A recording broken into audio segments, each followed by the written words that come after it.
talked on that Sunday, if you want to get the tape or anything, but we talked about some of the different deceptions there have been through the years that people, even in our modern times, have tried to pull on people, and Jesus warned us about that. And then, still in Matthew 24 here,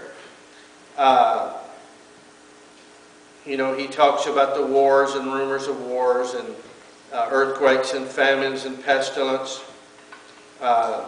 In Luke, he says, the sea and the waves roaring. Now that, I was saying about like a tsunami. We have an earthquake there, but boy, then that set the sea and the waves roaring. But Jesus says these are the beginning of sorrows. These are like things that when there's a war, when there's a great earthquake or something, it's very easy for people to say, this is the end of the world. Things are coming to an end. And yet the Lord says, no, the end is not yet. And he goes through there in verse 9, there'll be persecution and affliction against Christians. Many people be offended and betrayed. They'll even be killed. Many false prophets rise up and deceive many. A lot of sin and so forth. And verse 14, he says, and the gospel of the kingdom shall be preached in all the world for a witness unto all nations, and then shall the end come. So now remember three things. What were the three things? Let's pay attention, okay, please.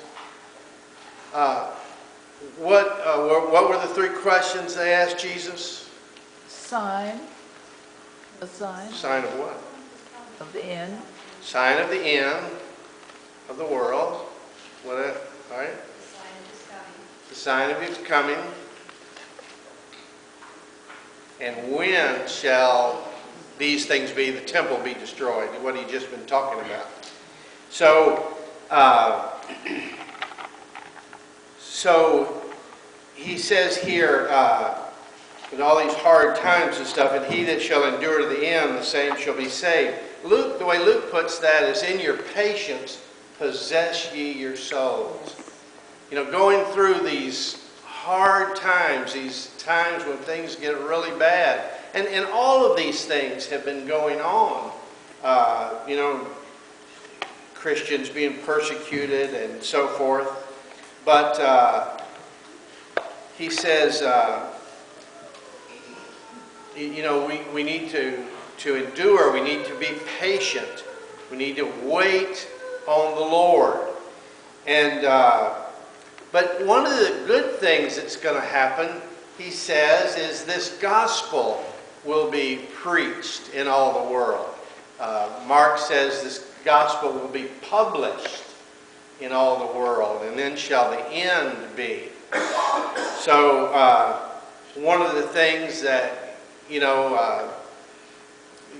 there's, and in our day, even now, there are many people, and this church is involved with the Great Commission.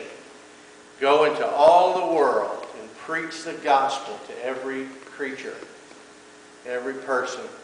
And I remember one time we were in Texas. I was in a church in Texas, and there was a highway down through the middle of Port Arthur, Texas, a 4-lane highway with a little median there.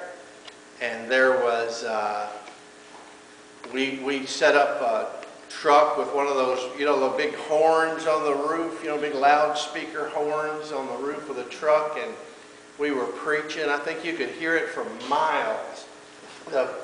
And while we were preaching, we noticed a man came up, and he stood against a telephone pole.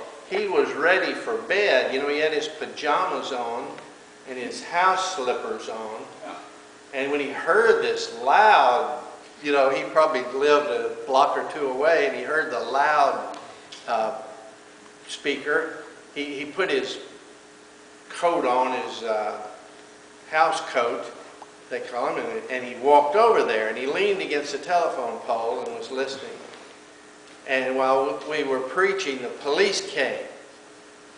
And they came up and they asked the pastor, they says, "Do you have permission to do this preaching?" He said, "Permission? I've got a commission." The Great Commission. Go into all the world and preach the gospel. And so the police told us we would have to leave.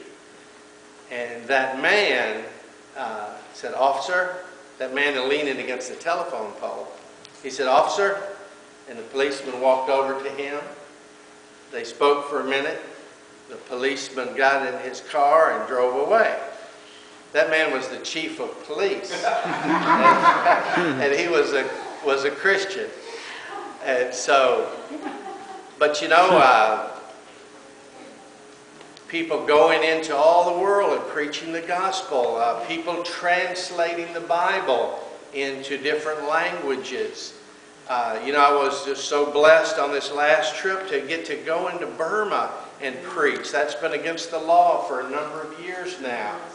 And God just opened up a chance, opportunity for us. And there was war was going on just 10 miles away, and they were stopping people on the highway and checking them and their IDs, and all these people were coming to the meeting, and they didn't have their IDs, and they told the police, "We've got a Christian meeting over here, and we've got permission."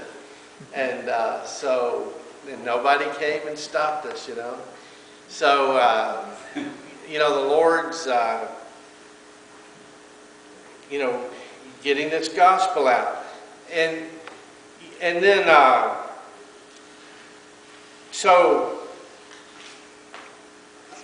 you know, notice in verse 15, we don't have time to go over all of this, but he says, "When you will see the abomination of desolation spoken of by Daniel the prophet stand in the holy place, whoso reads, let him understand. Then let them that are in Judea flee into the mountains, and let him which is on the housetop not come down or take anything out. Neither let him which is in the field return back to take his clothes. Woe unto them that are with child, them that give suck in those days. But pray that your flight be not in the winter, neither in the Sabbath day. And then shall be great tribulation, such as was not since the beginning of the world to this time, no, nor ever shall be." So there's a verse here, perhaps about the great tribulation. Now, you know, prophecy can have dual or even triple meanings, different fulfillments. You know, in 175 BC, between Malachi and Matthew, there was a general, and he was a leader of a country. I forget exactly which one, maybe Syria or one of those countries there around Israel. And he called himself Zeus Epiphanes, which means God in the flesh. And his name was, I'll never forget what's his name.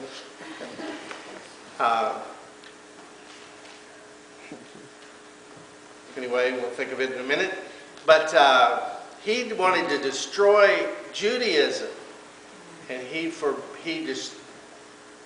defiled the temple, and he crucified, or he sacrificed a pig in the Holy of Holies. Pig being an unclean animal, and the Holy of Holies being, you know, the special place